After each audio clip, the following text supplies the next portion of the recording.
Donc je me présente, je suis Méliana Lalouani, je suis coordinatrice départementale, en Seine-Saint-Denis, donc en Île-de-France, pour l'association Les Petits Débrouillards. Moi, je développe, les projets, voilà, à l'échelle du département. Donc je suis là pour vous faire une présentation, voilà, une première partie, une petite présentation succincte de nos actions, de méthodologie d'action et puis n'hésitez pas dans un deuxième temps à, poser des questions soit via le chat, j'essaierai de regarder à la fin de ma présentation, les questions ou à prendre la parole, voilà, couper votre micro, pendant ma présentation et puis réactiver votre micro pour, voilà, ce temps d'échange et pouvoir, interagir. Alors, je vais partager mon écran parce que heu, j'ai, préparé une petite présentation. Est-ce que tout le monde la voit? Déjà, parce qu'il y a un petit souci sur, le stand d'avant. Je vous avoue que je ne suis pas une experte, technique, même si je me suis préparée. Alors, voilà, n'hésitez pas à me dire que c'est bon, parce que tout à l'heure, ça a coupé, j'ai pas réussi à le réactiver. Donc c'est bon pour le moment. Alors, pour vous présenter alors zut, hop, voilà, je vais mettre ça là. Pour vous présenter notre structure, donc, en fait, moi, je fais partie les petits débrouillards, donc moi, je représente l'Île-de-France, mais on fait partie d'un réseau national existant depuis, fin des années 80. C'est un mouvement, enfin, c'est une démarche qui nous vient du Québec, hein, je vais essayer d'aller très vite, mais qui a pris son essor en France, dans les années 80 avec le principe, «Le mot d'ordre, la science partout et pour tous». Donc ça, c'est un peu le slogan phare, des petits débrouillards et qui guide notre action, depuis plus de 30 ans maintenant. Donc on est présent dans toutes les régions, on a des entités régionales, petits débrouillards. Moi, je travaille au sein de l'Île-de-France avec, quand même, ce qui nous marque particulièrement, c'est que c'est un réseau qui est particulièrement implanté dans les quartiers dits prioritaires. Alors on est présent partout, hein, pas que dans ces quartiers, mais néanmoins la volonté, c'est quand même de toucher des publics qui sont, a priori, de par leur situation, sociale, et culturelle, moins à même, de voilà, d'être dans une démarche de découverte culturelle, voilà, pour diverses raisons, liées à leurs difficultés sociales, et éducatives. Donc nos partenariats sont très divers. On travaille avec des écoles, des collèges, des établissements scolaires jusqu'au lycée, voire des facs sur des projets un peu expérimentaux. On travaille avec des services municipaux, des collectivités territoriales, départements, régions, communautés d'agglomération, beaucoup sur des projets, des programmes, locaux, liés à des politiques locales menées par ces institutions. Des structures locales diverses, donc services municipaux, associations locales de quartier, voilà, des établissements aussi privés, de recherche. Enfin voilà, notre partenariat, notre tissu de partenaires est vraiment très divers, très, riche du coup.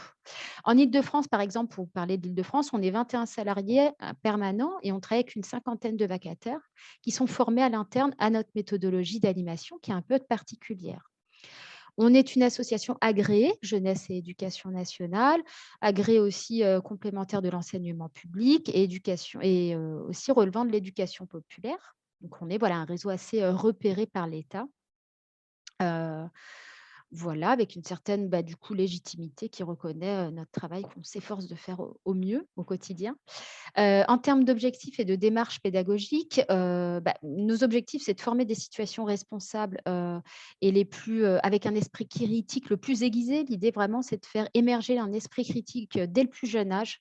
On ne prend pas pour argent comptant l'information qu'on nous donne, mais en se posant des questions, en essayant de comprendre, de les rendre curieux. En fait, c'est vraiment ça l'objectif de nos actions. C'est pas tant de faire passer des savoirs scientifiques, il y a bien évidemment cette question, mais c'est aussi la question de la démarche. Et pour ce faire, on informe, pour comprendre au mieux et pour que ces citoyens, ces publics qu'on touche puissent ensuite être dans une phase d'agir, pour des causes, qui les traversent, des causes, voilà, qui deviennent un peu plus politiques en tout cas. Mais en tout cas, voilà, nous, on est là pour donner des clés de compréhension, de grands enjeux sociétaux en lien avec les sciences, notamment en ce moment, on est en plein dedans. Et aussi, l'objectif, c'est d'initier la démarche expérimentale telle que les chercheurs peuvent l'appréhender. Tout à l'heure, dans les intervenants, il était question aussi que la jeunesse investisse le domaine de la recherche scientifique, qui n'est pas que nébuleux, pas qu'elle dévolue aux plus performants en sciences. Voilà, nous, on fait le pari que tout au long de sa vie, donc c'est pour ça qu'on se revendique éducation populaire, on peut apprendre, on peut être scientifique. Moi, je ne suis pas une scientifique à la base et c'est depuis, en travaillant au petit débrouillard, que je me suis découverte une appétence, mais aussi des compétences en sciences. Alors que moi, a priori, je me sentais plus littéraire, par exemple. Donc voilà, c'est aussi lutter contre ces phénomènes un petit peu de catégorisation culturelle. Je suis littéraire, je suis scientifique. Non, c'est aussi la manière dont on appréhende l'apprentissage des sciences, en fait. Et donc, c'est pour ça que nous, dans nos principes d'animation, on a une méthodologie très simple d'animation avec du matériel simple et d'usage courant et une approche aussi très ludique. Voilà, ça, c'est des principes de base. Les domaines et formats d'action, alors on aide à l'élaboration de projets pédagogiques, c'est qu'on n'est pas que, un prescripteur, un entre guillemets «prestataire d'animation». On est là pour co-construire en fait les projets, pour aider, des équipes, aider, à construire un projet en sciences, en éducation à l'environnement, en développement durable. On est aussi là, voilà, moi c'est mon travail au quotidien de rencontrer des structures et de les aider un peu à affiner leurs projets, à mettre des objectifs. Donc c'est tout ce qui est de l'ordre de l'ingénierie pédagogique. On met en place ensuite des animations qui peuvent être ponctuelles ou régulières. Aussi, ça peut être passé par des cafés des sciences, des espaces d'échange sur des questions scientifiques pointues, avec de rencontres de chercheurs éventuellement. On peut mettre en place aussi des expositions que l'on a créées. On a créé quelques expositions sur différents thèmes, notamment la transition écologique ou l'alimentation, par exemple. On peut aussi former des professionnels de l'animation, du développement durable, à notre méthodologie d'animation, mais aussi à des enseignants. Ça aussi, c'est des choses qu'on fait assez régulièrement. Et donc enfin, c'est moins le cas, mais ça peut nous arriver aussi de créer des outils pédagogiques, type exposition, maquettes pédagogiques, qui serviront ensuite à l'animation. Donc nos projets d'animation sont très diversifiés. Ça peut aller de l'atelier régulier de 10 à 20 séances 21 à 30 séances, pardon, sur l'année scolaire à raison d'une fois par semaine, dans le cadre d'un projet un peu plus long. Aussi de la mise en place d'animations de rue. Là, je vous ai mis une photo, donc ça, c'est dans la ville de Clichy-sous-Bois à l'époque où il n'y avait pas encore les projets de rénovation urbaine. Mais voilà, nous, on était présents pour des enfants qui étaient, voilà, dans la rue, qui ne partaient pas forcément en vacances, pour organiser un temps fort autour de la découverte scientifique durant une semaine. Voilà, donc là, c'est plutôt des actions durant, les vacances scolaires. On peut organiser aussi des stages scientifiques in situ, c'est-à-dire dans les structures. On peut organiser aussi des animations avec un outil d'animation que l'on a qui s'appelle les camions Science Tour. On a une flotte de 12 camions laboratoires qui itinèrent dans toute la France pour organiser, voilà, des petits événements, d'animation, locaux au plus près des lieux de vie des habitants. Et voilà, des animations ponctuelles ou dans des événements locaux divers et j'ai oublié aussi des animations beaucoup dans les établissements scolaires, soit ponctuelles, 1 semaine, d'installation du camion Science Tour dans un collège lambda avec des classes qui passent pour faire un temps fort, voilà, d'événements in situ dans l'établissement, dans une école, sur différents thèmes. Donc les publics touchés, de fait, on touche, des jeunes de 5 à 16 ans, dès la grande section. En deçà, c'est compliqué, on les trouve trop petits malheureusement pour accrocher par rapport à notre méthodologie d'animation. Bon, à la marge, de manière expérimentale, on peut, toucher des petites ou moyennes sections, mais c'est vraiment de manière, marginale. Donc on va jusqu'au lycée ou aussi les 16-25 sur des projets spécifiques jeunesse, un peu de préformation à l'animation scientifique, donc plutôt avec des services, jeunesse, des missions locales, voilà. On peut toucher aussi des adultes, pas forcément parents, parents ou pas, adultes dans le cadre d'actions événementielles, dans un quartier lambda, dans un salon, à la Cité des sciences, les parents viennent en famille, et voilà, participent aux animations ou des animations plus ciblées parentalité, où là, le projet, c'est vraiment de développer des actions propices à ce qu'il y ait une relation parentale, autour de la découverte culturelle, en fait. Peut-être pour des familles qui n'ont pas forcément souvent l'occasion de partager ce type d'activité en famille avec leurs enfants. Et aussi on touche, des professionnels de l'éducation, divers et variés, relevant de l'éducation nationale ou pas, pour les former à l'animation scientifique, soit de manière lâche, soit plus thématisée, type numérique, biodiversité ou autres, thématiques. Les thématiques toujours, on intervient de fait sur les sciences, donc c'est toutes les disciplines scientifiques, en lien avec les programmes scolaires ou en lien avec l'actualité scientifique ou pas, une actualité, scientifique, passée, qui est intéressant peut-être de retravailler, dans le cadre d'animation. Donc ça relève plutôt, voilà, des physiques, chimie, sciences vie et de la terre. Donc là, c'est plus dévolu à tout ce qu'on appelle sciences dites dures. Tout ce qui est aussi éducation au développement durable, donc là, avec toutes les thématiques, qui ont été abordées durant cette journée, biodiversité, transition écologique, réchauffement climatique, traitement des déchets. Tout ça n'est absolument pas exhaustif, je le répète, hein. On a aussi des animations sur tout ce qui est une approche plutôt, en sciences humaines, scientifique en sciences humaines, en psychosocial avec toute la thématique du vivre ensemble, avec une approche, vraiment, scientifique du vivre ensemble, pour mettre en exergue ce qu'est l'interculturalité, les notions de culture, les phénomènes de stéréotypes et de préjugés, qui sont aussi des phénomènes de psychologie sociale. Donc c'est amener les jeunes à se rendre compte que notre cerveau catégorise finalement, met des stéréotypes aussi sur, une lecture, voilà, d'un quotidien, d'une action, et ça, voilà, c'est souvent, en le mettant en évidence que les jeunes se rendent compte qu'ils sont faits de stéréotypes. C'est pas un tabou, en fait, on est fait de stéréotypes. L'essentiel, c'est de le savoir et de pouvoir les repérer et de lutter contre. Voilà. On a aussi des animations beaucoup sur, le numérique avec, l'initiation aussi bien à l'objet technique aux objets techniques, comment ça fonctionne, initiation à l'électricité, mais aussi au codage et à la programmation.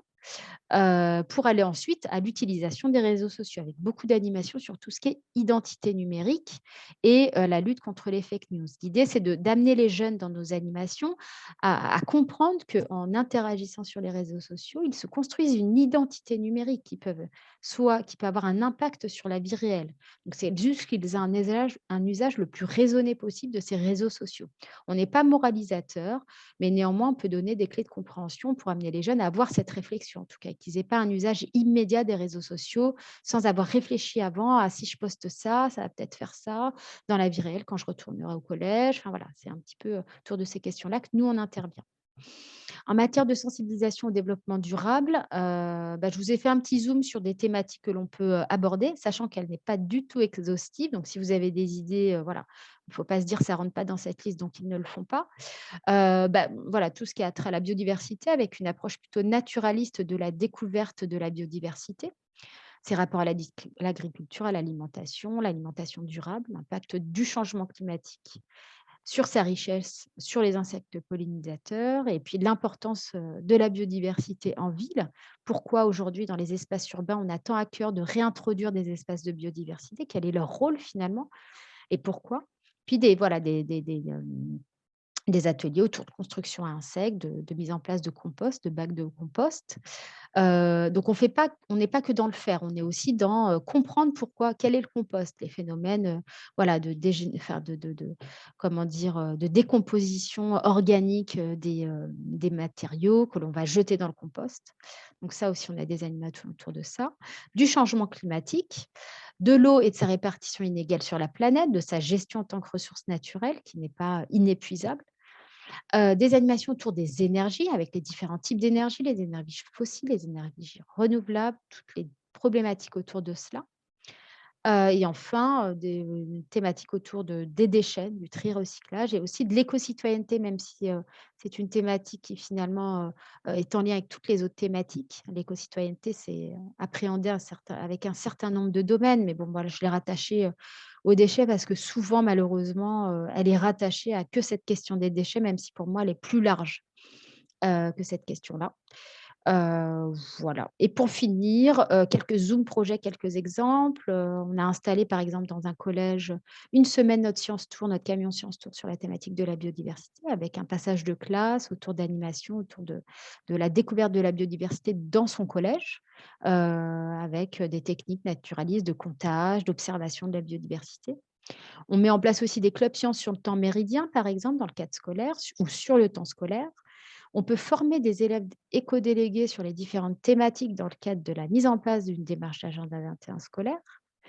Ou on peut mettre aussi des ateliers sur le temps scolaire ou périscolaire, c'est-à-dire après l'école, dans des centres sociaux, dans des associations très locales d'accompagnement à la scolarité.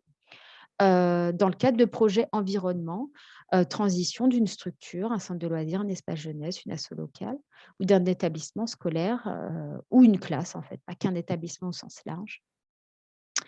Voilà, merci de votre attention, même si je voulais finir par un principe important de notre méthodologie de travail. On n'est pas là que pour mettre en place des animations sur, des contenus, on est là aussi pour être dans une logique de co-construction avec nos partenaires. Donc si vous avez une idée, n'hésitez pas à interpeller le petit débrouillard, l'association de votre région, qui pourra, voilà, vous peut-être vous aider, dans le cheminement de votre projet, le construire, affiner, voilà, autant que faire se peut. Donc aussi une association ressources qui peut vous accompagner dans vos projets. Je vous remercie de votre attention. Alors, je vais arrêter le partage d'écran et répondre aux questions, si vous en avez, en espérant que j'ai essayé de faire très vite parce que le timing est très, rapide.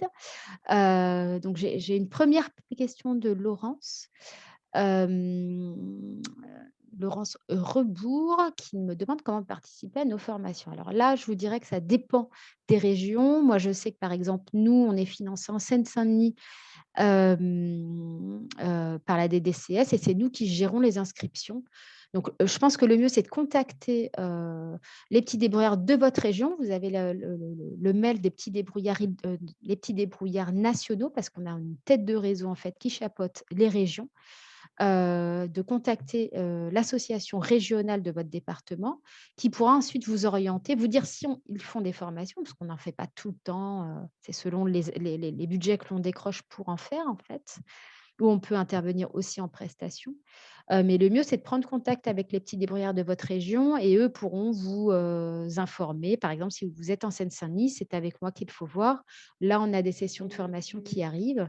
Hem Et pour lequel il reste des places. Donc pour ceux qui sont, sur la Seine-Saint-Denis, n'hésitez pas à m'interpeller, voilà, si vous souhaitez inscrire, des membres de votre équipe ou vous-même, à ces formations. Au niveau des tarifs, j'ai une question au niveau des tarifs. Alors ils sont très divers, enfin ils sont très divers. Ils ne sont pas forcément harmonisés d'une région à une autre, même si voilà, il y a pas une énorme différence. Mais, bah, vous me contactez, mais on tourne autour de, 300 € la demi-journée de 3 heures, 500 € la journée de 6 heures d'animation avec un animateur qui vient sur place, matériel, transport, encadrement, coordination comprise.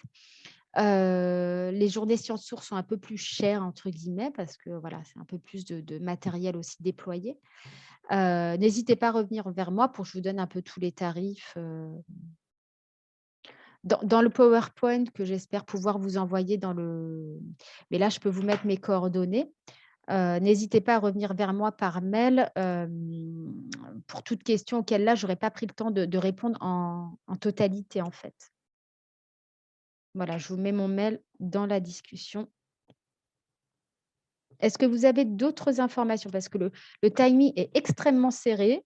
J'essaie de le tenir, mais voilà, en étant la plus, complète, exhaustive, même si on pourrait parler des heures de tout ce qu'on fait.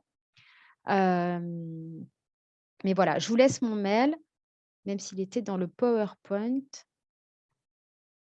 et puis n'hésitez pas à me recontacter par mail ou par téléphone.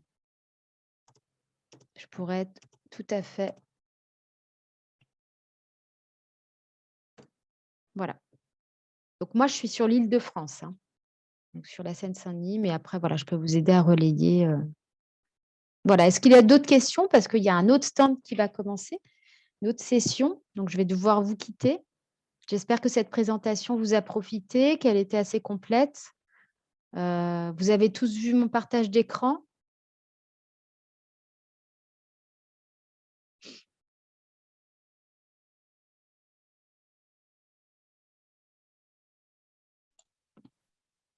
OK, parfait. Bah, je vous remercie. Bonne fin de forum, voilà, avec encore des interventions, très intéressantes. Merci. Merci à vous. Au revoir.